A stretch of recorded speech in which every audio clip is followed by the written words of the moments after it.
भगवान बुद्ध अपने एक परम शिष्य आनंद से कहते हैं कि आनंद, 5 संयोजन हैं, अवरभागीय संयोजन।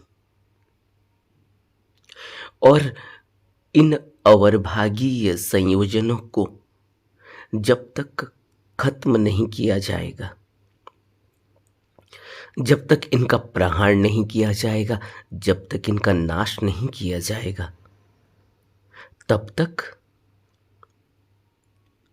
निर्वाण की प्राप्ति संभव नहीं है। तब तक जो मार्ग है, जो प्रतिपद है,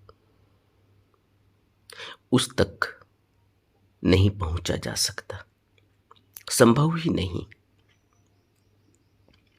ऐसे ही जैसे कोई गंगा नदी जल से लबालब हो और एक दुर्बल पुरुष आए और कहे कि मैं इस गंगा नदी के प्रवाह को बांह से तिरछा कर दूंगा और सकुशल पार चला जाऊंगा, तो क्या यह संभव है आनंद कि एक दुर्बल व्यक्ति गंगा नदी के प्रवाह को, जो लबालब है, बांह से तिरछे काटकर सकुशल पार जा सकेगा? ऐसे ही आनंद, सत्काय के निरोध के लिए धर्म उपदेश किए जाते समय जिसका चित्त प्रसन्न नहीं होता, जिसका चित्त नहीं लगता, स्थिर नहीं होता, विमुक्त नहीं होता, उसे दुर्बल पुरुष की भांति ही जानना चाहिए।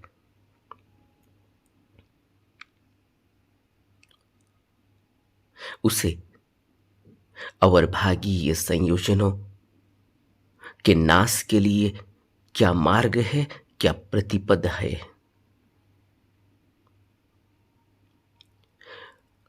उस पर काम करना चाहिए।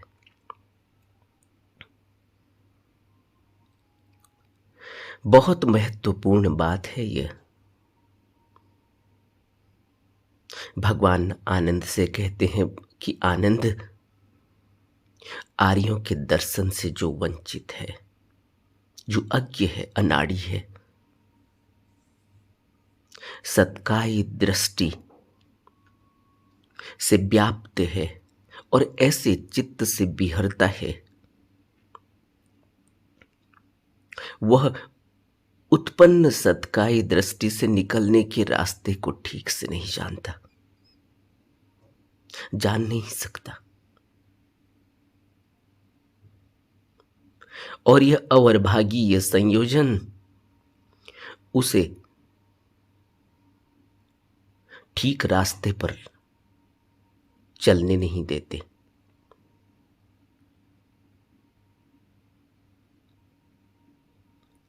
इसके लिए आर्यों के दर्शन चाहिए। कितनी महत्ता है आर्यों के दर्शन की, बुद्ध में बता रहे हैं। और हम गुरु के पास जाना नहीं चाहते, हम किसी तथाता की शरण लेना नहीं चाहते। हम बाहरी पूजा पाठ में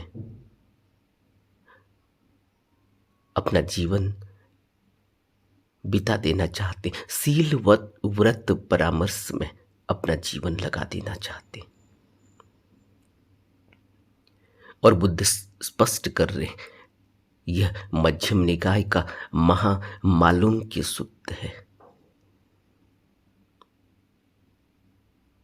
महामालूक्य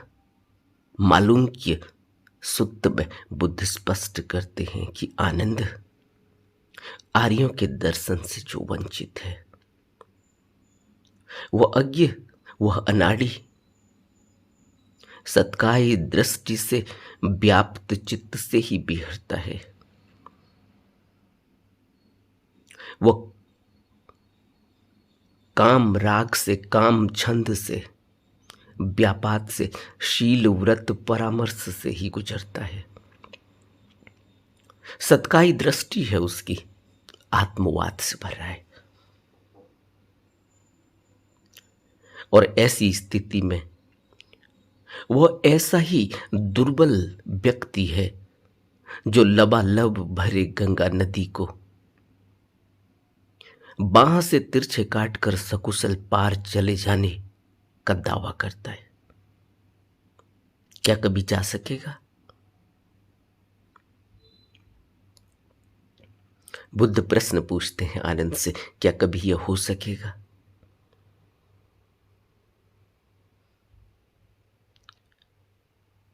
बहुत मुश्किल है। इसलिए मुश्किल है क्योंकि आर्यों की संगति के बिना, आर्यों के दर्शन के बिना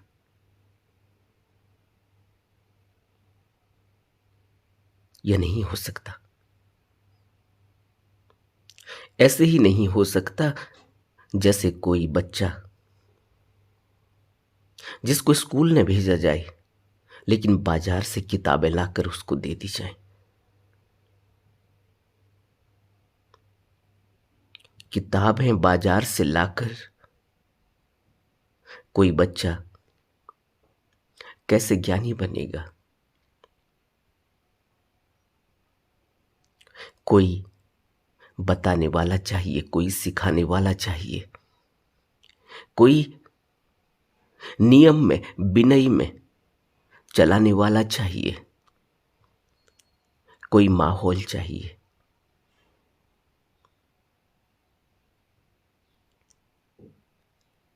बिना इसके संभव नहीं। इसीलिए दुनिया भर में बच्चों को स्कूल भेजा जाता है, पूरी दुनिया में, जबकि किताबें बाजार में उपलब्ध हैं, जबकि माँ बाप पढ़े लिखे हैं, जबकि घर में सभी को अक्षर ज्ञान है, लेकिन बच्चे को स्कूल भेजते हैं, घर में नहीं पढ़ाते। स्कूल का जो पाठ है उसको घर में बताया जाता है, दोहराया जाता है, उसको पढ़ने के लिए बैठाया जाता है, उसको मनाया जाता है, लेकिन उसको स्कूल भेजा जाता है ड्रेस पहनकर, हाथ में उसको बैग देके, हाथ में उसको किताबें देकर, हाथ में उसको खाना देकर, हाथ में उसको पानी देकर, उसको एक अनुशासन में, उसको एक नियम में चलाया जाता है। ऐसे धीरे धीरे उसका बाल मन एक जगह टिकता है। उस बाल मन को टिकाने के लिए प्रयास किए जाते हैं, उसको अलग अलग तरीके से समझाया जाता है, बताया जाता है, तब कहीं वह बच्चा उस रास्ते पर चलता है, उस मार्ग पर चलता है जहां वो अच्छी शिक्षा ले पाएगा, जहां उसका मन विज्ञ होगा, जहां उसका मन मानेगा, जहां उसका मन समझेगा, चीजों को समझेगा, जहां वह इस संसार में चल रही कार्य व्यवस्था को ठीक ठीक समझ पाएगा, तर्क से समझ पाएगा। यह एक अलग अवस्था है मनुष्य के मन को टिकाने की, मन को सही रास्ते पर, तर्क और बुद्धि को जागृत करने के लिए। लेकिन काम यहीं खत्म नहीं हो जाता, काम तो शुरू होता है अब, जब वह तर्क से, बुद्धि से, बुद्धों के पास पहुंचता है, बुद्धों के द्वारा दिए गए उपदेशों का श्रवण करता है, उनके दर्शन करता है, उनकी बातों पर विचार करता है, मनन करता है, चिंतन करता है और फिर उस मार्ग पर चलने के लिए अपने को प्रेरित करता है, कोशिश करता है और उस अनुभव को अपने अंदर जानता है जो आर्यों ने अपने श्रवण में कहा, अपने उपदेशों में कहा। तब उसकी यात्रा शुरू होती है इस भाव से ऊपर उठने की। स्कूल जाना, तर्क को जगाना, बुद्धि को जगाना, इस संसार के नियम और कानूनों को समझना, यह तो भवबंधन में ही चलना है। भवबंधन से ऊपर उठने के लिए, इन बेड़ियों को काटने के लिए, बार बार जन्म मरण से ऊपर उठने के लिए तो एक और स्कूल की आवश्यकता है, एक और सिखाने और बताने वाले की आवश्यकता है, जिसको बुद्ध आर्य जन कहते हैं, जिसको बुद्ध कहते हैं कि आर्यों के दर्शन करो, जिसको बुद्ध कहते हैं बुद्धम शरणम गच्छामि, धम्मम शरणम गच्छामि, संघम शरणम गच्छामि। बुद्ध अपने शिष्य आनंद को इस महामालूम के सूत्र के जरिए समझाने की कोशिश करते हैं कि आनंद एक छोटा सा बच्चा है, अबोध बच्चा, जिसमें सत्काई दृष्टि नहीं होती, जिसमें आत्मवाद नहीं होता, नहीं दिखाई देता। फिर कहां से सत्काई दृष्टि उत्पन्न होती है? आनंद बच्चे में सत्काई दृष्टि का संस्कार तो रहता ही है, अनुशयी बना रहता है, उसके साथ चिपका रहता है। छोटे बच्चे को मानसिक विचार भी नहीं होते, धर्म भी नहीं होता। कहां से फिर धर्म पैदा हो जाते, मानसिक विचार पैदा हो जाते? क्योंकि संस्कार तो बना ही रहता है, अनुशयी तो रहता ही है, उसके साथ चिपका रहता है। कहां से उसे विचिकित्सा उत्पन्न होगी? विचिकित्सा का अनुशयी यानी संस्कार तो रहता ही है, उसके मन के साथ चिपटा रहता है। छोटे बच्चे को शील सदाचार भी नहीं होता, कहां से उसे शील व्रत परामर्श उत्पन्न होता है? क्योंकि शील व्रत परामर्श का अनुशयी तो रहता ही है, संस्कार तो रहता ही है। और छोटे बच्चे को काम भी नहीं होता, काम छंदानुशयी कहां से पैदा होता है? वह अनुशयी तो उसके अंदर रहता ही है, वह संस्कार तो रहता ही है। छोटे बच्चे को शक्ति भी नहीं होती, कहां से उसे व्यापाद यानी उत्पीड़नेच्छा उत्पन्न होती है? व्यापाद अनुशयी बना ही रहता है, उसके साथ चिपका रहता है। अन्य दूसरे परिवारजक ऐसे बच्चों को बहलावे से बहलाते हैं। मालूम कि पुत्र प्रश्न पूछता है, क्योंकि यह मालूम के सूत्र है जिसमें भिक्षुओं को संबोधित किया गया, आनंद को संबोधित किया गया। और जब महामालूम के पुत्र ने भगवान से कहा, भगवान के पूछने पर कि क्या अवरभागीय संयोजन याद है, मैंने 5 अवरभागीय संयोजन बताए। तब मालूम के पुत्र ने कहा कि हाँ भंते, मुझे याद है 5 अवरभागीय संयोजन। क्या है?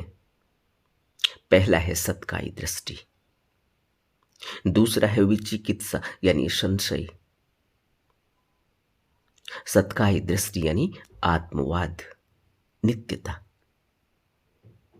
दूसरा विचिकित्सा यानी संशय। तीसरा शील व्रत परामर्श यानी सील और व्रत को ही सब कुछ मानना, धारणा बना लेना, उस पर चलना। और चौथा है कामच्छंद यानी अनुराग भोगों में, काम वासना में, तृष्णा। और पांचवा है व्यापाद यानी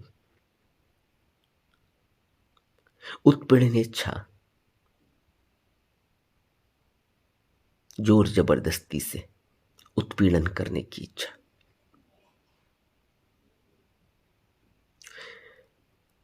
इन पांच अवर्भागीय संयोजनों में जो उलझा हुआ है, और हम सब उलझे हुए हैं, इसलिए बुद्ध मालूम के सूत्र में हमें समझाने की कोशिश कर रहे हैं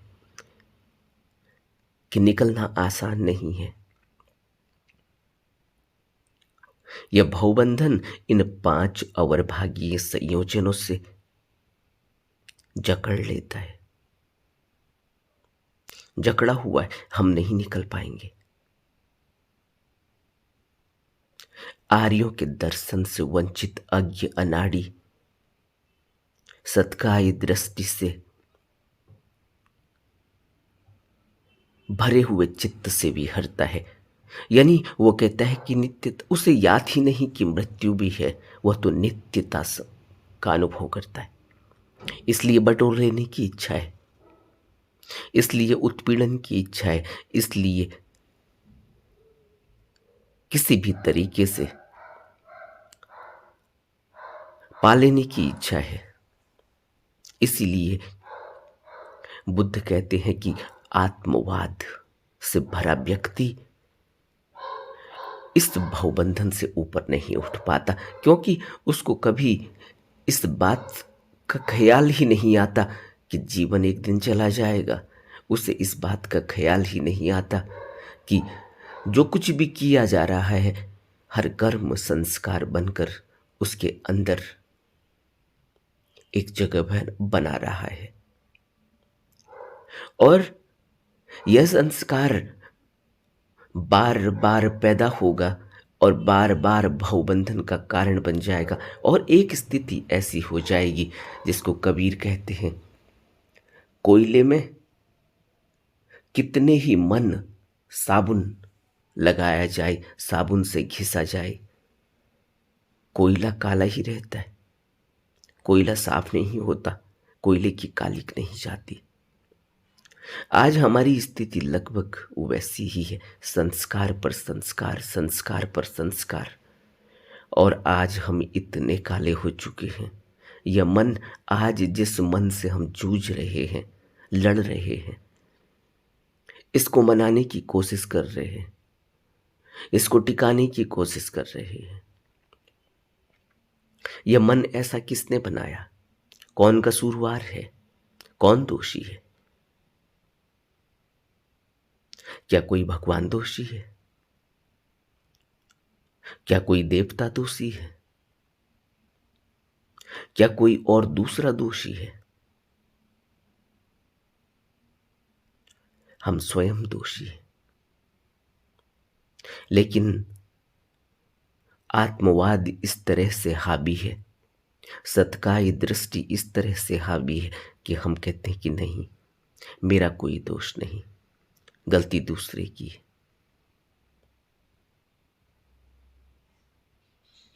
और हम इतनी बुरी तरह से व्यथित हो जाते कि हमारा जीवन बार बार इस भवबंधन का कारण बन जाता है। बार बार हम इसी तरह से दुखी हो जाते, और यह दुख हमें दिखाई नहीं देता। फिर वही बटोर लेने की इच्छा, फिर वही भोग लेने की इच्छा, फिर वही जीवन दृष्टि जिसका परिणाम मृत्यु है, जिसका परिणाम भवबंधन है। और बुद्ध तो हमें 5 अवर्भागीय संयोजन बता रहे हैं। आत्मवाद ही अपने आप में बहुत बड़ा है। और बुद्ध तो हमें विचिकित्सा भी कह रहे, संशय। संशय जाता ही नहीं। एक मनुष्य की दुर्दशा को देखें, मनुष्य को तो छोड़ भी दें, अपनी ही दुर्दशा को देखें, संशय बना ही रहता है। कैसे आर्यजन तक पहुंचेंगे? संशय बना ही रहता है कि ठीक है, नहीं है, जानता है, नहीं जानता, यह हमारे लिए क्या करेगा, हमें इसके दर्शन के क्या फायदे होंगे, यह गुरु होगा, नहीं होगा, हमसे क्या चाहता है, क्या नहीं चाहता। कैसे हम इससे ऊपर उठेंगे? संशय बना ही रहता है। कोई आदमी मिलता है, संशय बना ही रहता है। कुछ भी करते हैं, संशय बना ही रहता है। दृष्टि ही धूमिल है, दिखाई ही नहीं देता। और बुद्ध कहते हैं कि सम्यक दृष्टि चाहिए, सम्यक संकल्प चाहिए। जो दो भाग हैं प्रज्ञा के, प्रज्ञा चाहिए। कहां से प्रज्ञा आएगी? संशय और प्रज्ञा दोनों विपरीत हैं, और हम संशय से भरे हुए। हर जगह डाउट, हर जगह डर, हर जगह पीड़ा, हर जगह चिंता, हर जगह। और इस संशय के कारण ओवर थिंकिंग, बार बार दोहराते चले जाना, होगा नहीं होगा, करें न करें, ठीक होगा नहीं होगा। विवेक काम ही नहीं करता, बुद्धि काम ही नहीं करती। इतना संशय बना हुआ है, इतना डाउट। खाएं नहीं खाएं, पढ़ें नहीं पढ़ें, सोएं नहीं सोएं, क्या करें क्या नहीं करें। और जो भी करते हैं वही दुख का कारण बन जाता है। इसीलिए तो दुख का कारण बन जाता है। विचिकित्सा है, यानी संशय है, हर जगह डाउट है। और हर जगह डाउट से भरा हुआ व्यक्ति क्या कर पाएगा? उसको रास्ता क्या दिखेगा? उसके पास कोई रास्ता नहीं, वो तो अंधेरे में है। उसके पास कोई ऑब्जेक्ट नहीं, ऑब्जेक्ट हो नहीं सकता। इस भाव में क्या ऑब्जेक्ट होगा? जो भी ऑब्जेक्ट होगा बंधन का कारण होगा। और बुद्ध हमें ऑब्जेक्ट देते हैं, आर्यजन हमें वो रास्ता बताते हैं, लेकिन उस रास्ते को हम जानते नहीं। उस रास्ते को हम जानने का दावा करते हैं अपनी सत्काय दृष्टि से। हम मानने को तैयार ही नहीं कि बुद्ध जो रास्ता बता रहे हैं उस रास्ते पर चलना होगा। हमें लगता है कि पूरा संसार उजड़ जाएगा, और जो हमने संसार बनाया है ये उजड़ा ही हुआ है। आज नहीं तो कल तो उजड़ ही जाएगा। मौत आएगी, फिर सब छिन जाएगा। और वह संस्कारों की पोटली जो अंदर बैठा रखी है, छिपा रखी है, हृदय के किसी कोने में दबाई हुई है, वो सब उभर उभर के फिर एक नया जन्म, फिर यात्रा वहीं से शुरू हो जाती है। और हम सोचते हैं कि हम तो बहुत बड़े ज्ञानी हैं, हम तो जानते ही हैं। बुद्ध हमें क्या बताएंगे? कोई गुरु हमें क्या बताएगा? और इसी डाउट में, इसी विचिकित्सा में, इसी संशय में कि हम जो कर रहे हैं वो ठीक ही है, सील व्रत परामर्श, कि सब कुछ यही है। बाहर के नियम, बाहर के संयम, हम जो कर रहे हैं वो ठीक है। हम अपने ही मन से कुछ हम मान लेते हैं, अनुशासित हो जाते हैं, कुछ हम नहीं मानते, अनुशासित नहीं होते। वो हमारा ही मानना नहीं मानना है। हमारा मन कहता है कि यह ठीक है, दूसरा गलत है, तुम जो कर रहे हो ठीक है, तुम यह करो, यह ठीक है। सब मन के द्वारा एक धारणा बन जाती है। उस धारणा को ढोए चले जाते हैं, जन्मों जन्मों तक धारणाएं चलती हैं। पीढ़ी दर पीढ़ी उन धारणाओं को ढोया जाता है। बाहरी आवरण, बाहरी रूढ़िवादिता में उलझा हुआ व्यक्ति सोचता है कि वो ठीक कर रहा है,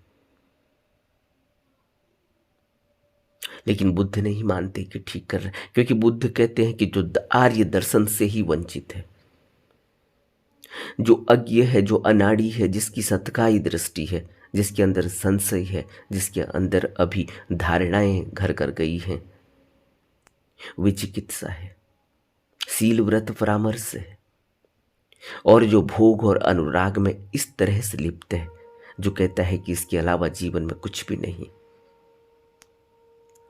हर पल भोग रहा है, भोग के परिणाम हर पल भुगत रहा है, उसके बाद भी कहता है कि मैं तो चारवाक को मानता हूं, मैं तो किसी और दृष्टि को मानता हूं, मैं तो और किसी रास्ते को मानता हूं। जो किसी भी रास्ते को माने, आर्यों के बिना तो नहीं होगा। और आर्य कौन है? उसके लिए